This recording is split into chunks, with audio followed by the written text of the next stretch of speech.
Howdy there, folks. This is Lapidary Dave, and right now I'm over here at Inlakesh Woodworks taking a look at Reuben Medina behind the Kachina's showcase. Here's Reuben's Inlakesh Woodworks card.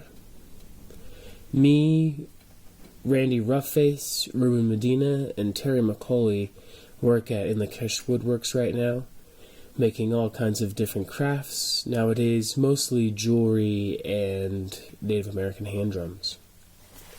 Reuben Medina is pretty well known for his jewelry, but also well known for his instruments that he makes from scratch.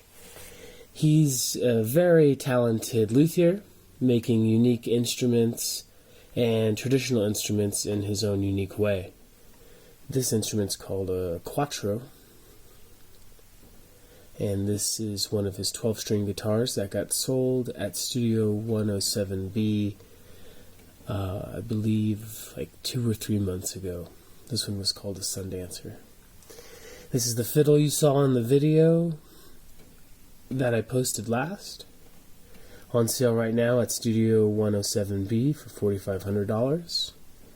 Beautiful Jaguar sculpted headstock. 7-string. The 5th string is a low C, much like a viola. Reuben Medina also fixes instruments for the local buskers, the street musicians who can't afford to get their instruments fixed otherwise, which is a real blessing. He really provides a great service to his community by helping these people fix their instruments so that they can make money to support themselves. He also sculpts some fantastic sculpture out of wood and stone. Very talented individual. Right now I'll be showing you 2 showcases of goods that he made last year. This video was actually recorded before the Tucson Gem and Mineral Show. I'm just now getting around to editing it and such. I'll start with this showcase here and move on to the other a little bit later. This first piece here is a piece of Yukon Jade, which is a nephrite jade that he carved into a feather, one of his signature carvings. He loves to carve feathers. The symbol for Inlakesh Woodworks is a feather. I love this piece because of the top little bail is made out of silver that he actually riveted through the jade. It's cool. I think it's really unique. Instead of just putting a hole to strand up, the riveted silver is there to put on a chain. Here's another piece of Yukon Jade carved into a feather. This one just has a hole at the top. He braids everything up using a artificial sinew. At the back of this piece, you see a local made bead of micaceous clay. This is one of my most favorite pieces that he's made recently. This is a tufa casting of a silver feather. He carved the feather into a piece of tufa stone, which is like a soft, I believe, a volcanic rock or something. And then he pours the silver into it. This is a piece of elk antler. He's been making a lot of these lately. He burns the elk antler on the bottom to give some color, and he carves the elk antler into a feather. It takes a fantastic polish. The burnished bottom of the feather actually takes a better shine than the plain Jane piece.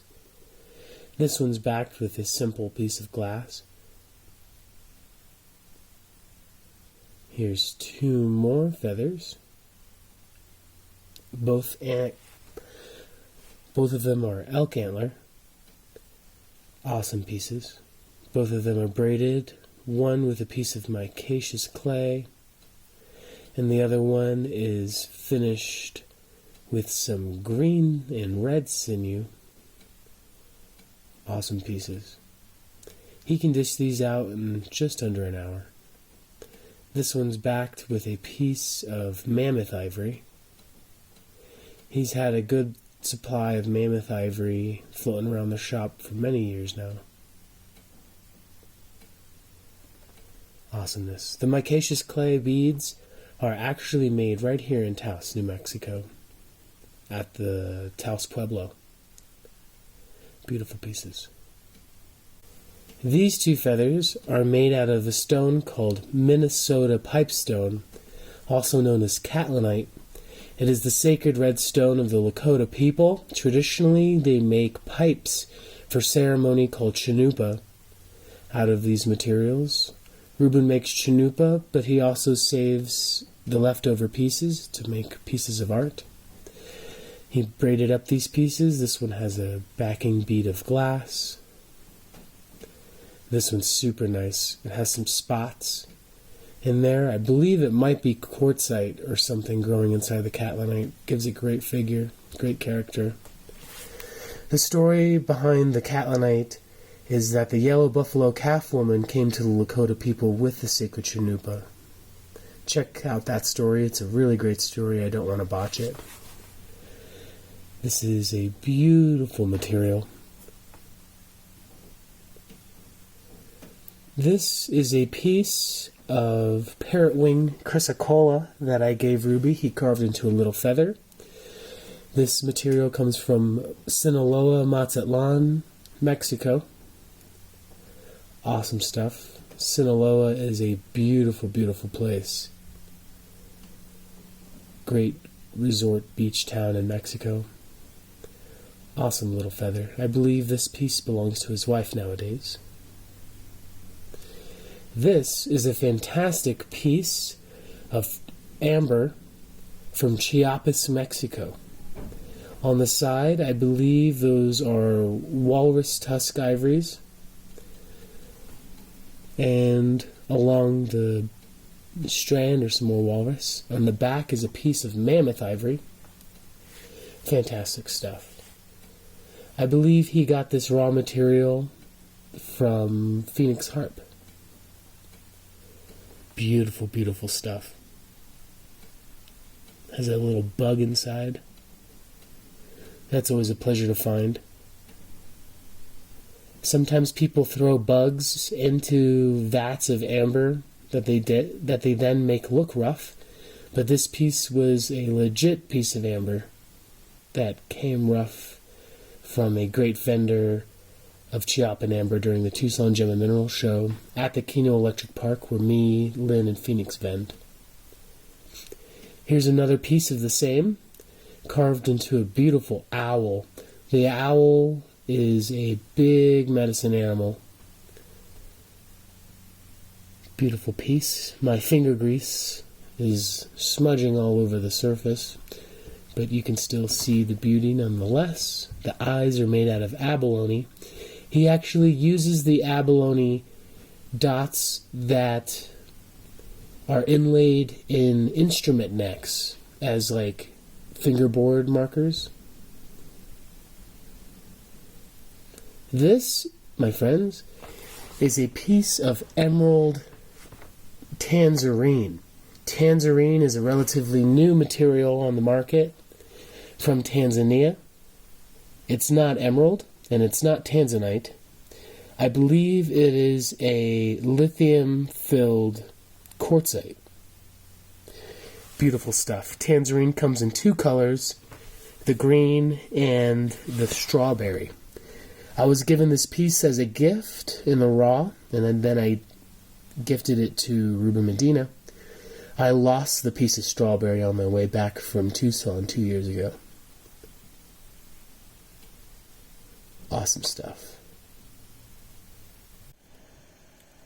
This is a great piece of tangerine, and it uses a backing bead of turquoise, might be Hubie Mountain or Kingman. Since this video, I've sliced up all of these little backing beads to make cabochons, little ring cabs. This next piece is a fantastic quartz crystal that he drilled through the middle and through the side. The bead in the middle you see there is actually a doublet. One side of it is turquoise and the other side is abalone. It's not held in there with glue, but is held in there with the beading wire that also holds the serpentine beads that they are beaded on. Really, really fantastic piece. I don't see this piece floating around in the Kesh wood shop anymore. I do believe it's sold. This piece here is a piece of fossilized mammoth ivory carved into a simple snake. Really cute, cool medicine.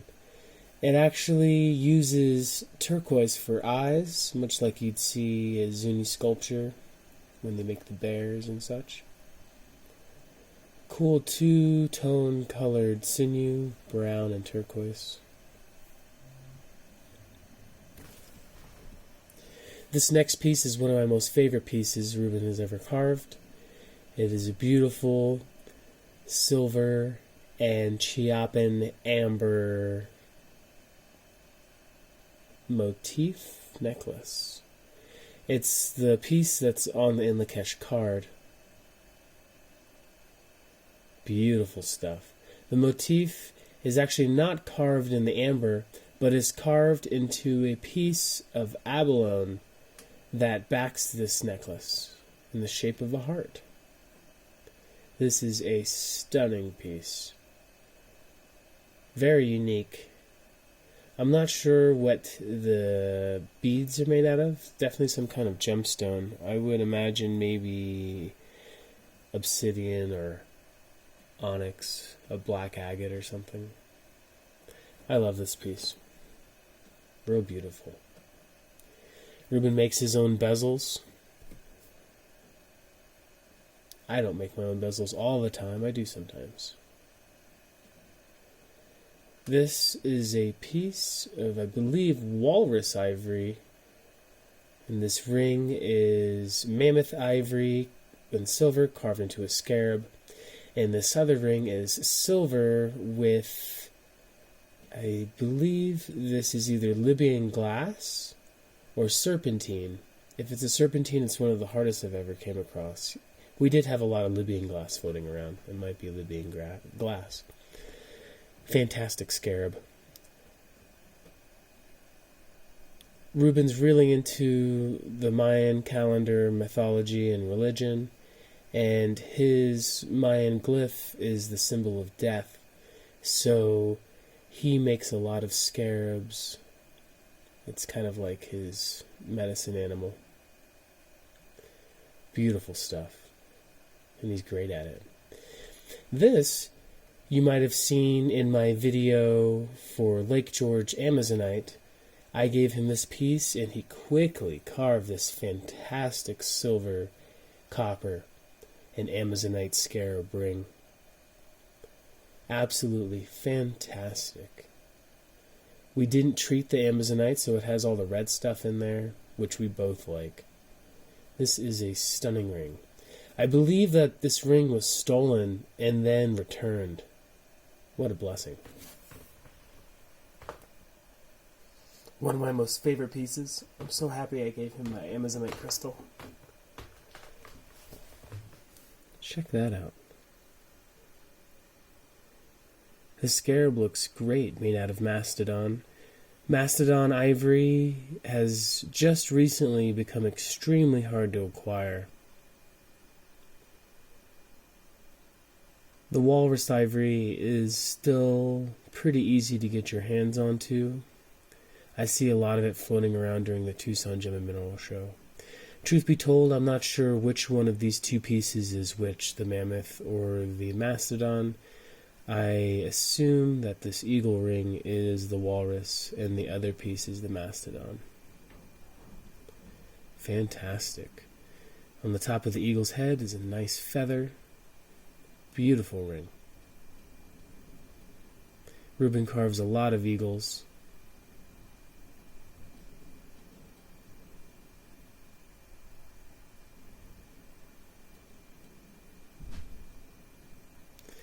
This, my friends, is one of the very first pieces I have ever cut in my entire life.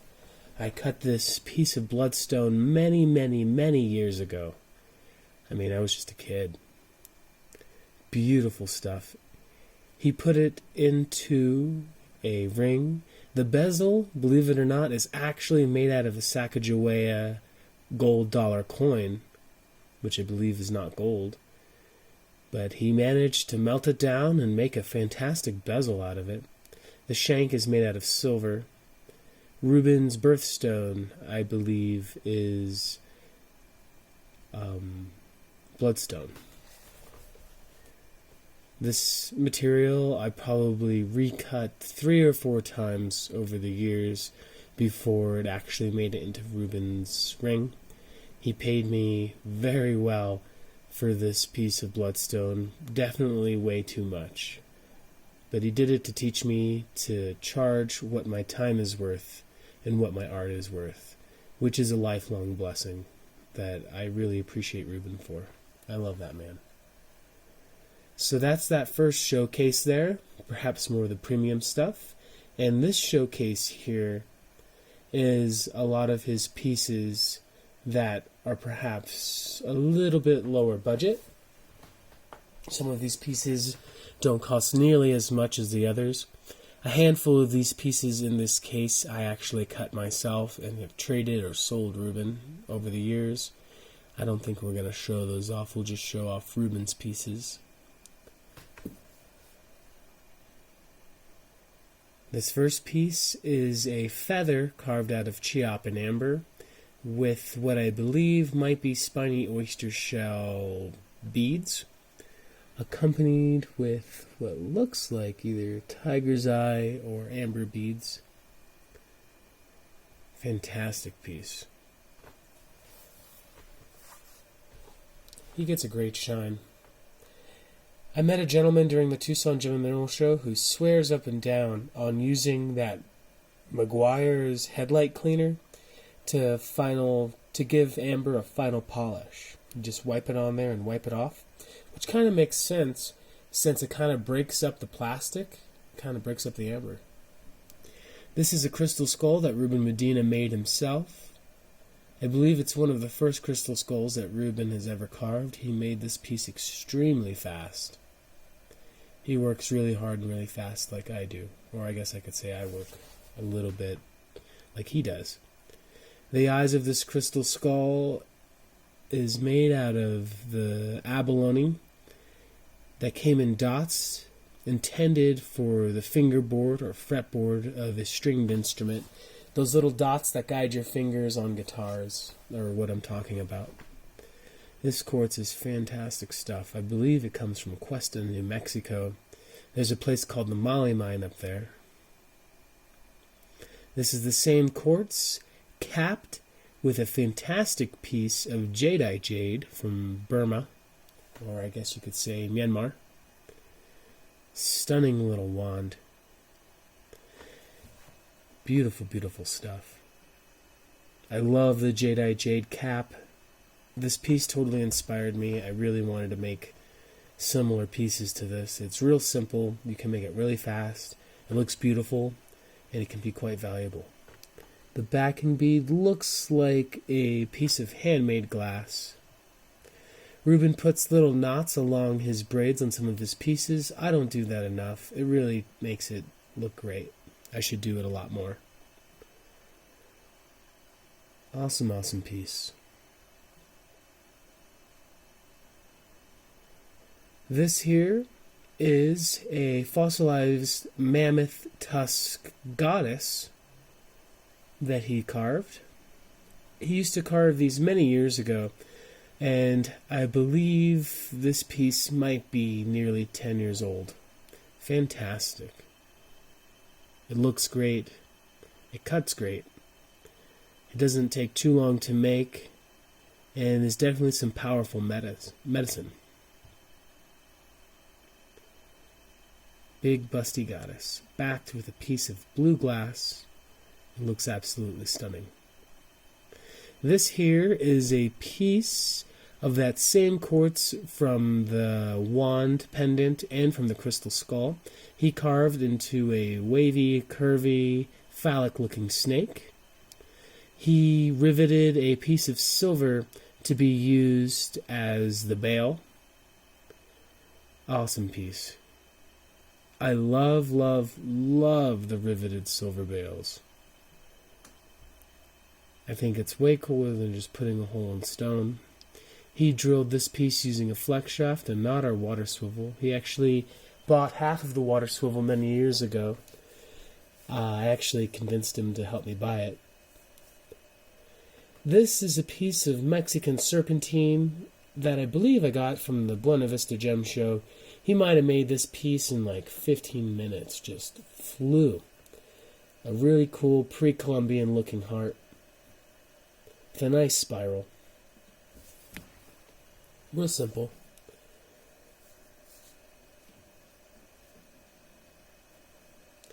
This is a piece of Norwegian tuolite, spelt thuolite but pronounced tuolite. It's the national stone of Norway.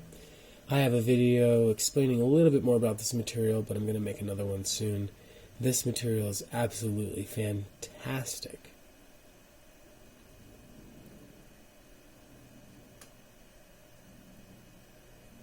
Up next, we have a piece of Brazilian serpentine. Sometimes online, you'll see this stuff being sold as lemon quartz. It's definitely not a lemon quartz. Carved into a cool arrow shape-esque looking piece. Definitely sets off this material. This is also one of the toughest serpentines that I've ever worked in my life. It doesn't take too long to cut, but it's definitely harder than steel. After I cut this piece, I took it to the person I bought the material from, and I showed him the little pendant that I made out of this material to tell him that it was not a quartz, but it was a serpentine, and he did not want to hear it. I guess he's been selling tons and tons of it as lemon quartz. That's what he bought it as, supposedly, and that's what he's selling it as. Here we have two pieces of jade.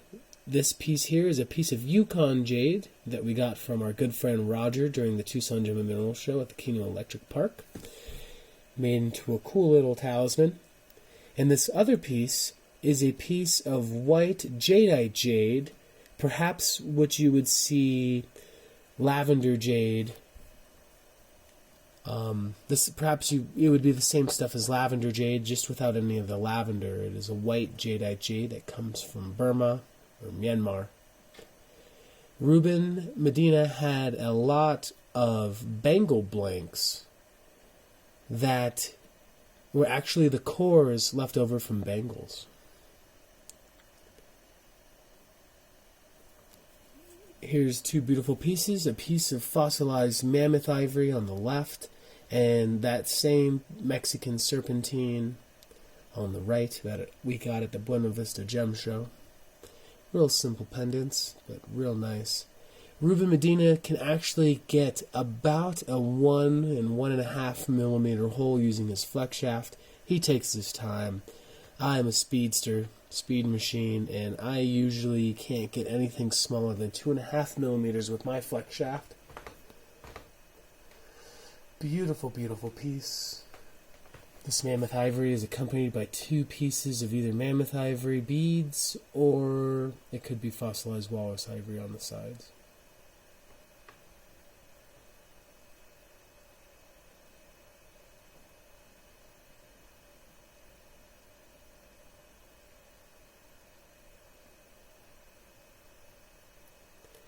And that's it, folks. I hope you enjoyed taking a look at some of Reuben Medina's Behind the Kachinas old stock. A lot of these pieces are already sold. I took all these pieces to the Tucson Gem and Mineral Show, and he got wiped out. He has made a lot more stuff since then, probably 2 or 3 times as much as you saw in this video. I will be making another one of these videos showcasing Reuben Medina, my beloved godfather's art, very soon. This video has been floating around my computer for a while now, and I just had to get it out there. I hope you enjoyed. Feel free to give us a call here at Inlakesh Woodworks if you'd like to see what we have floating around. Also, if you have any jewelry or gemstone shapes and ideas you'd like to custom commission from us, it would be our pleasure. And if you have any instruments you'd like made for you, it's what we do. Love you, folks. This is Lapidary Dave. See you soon.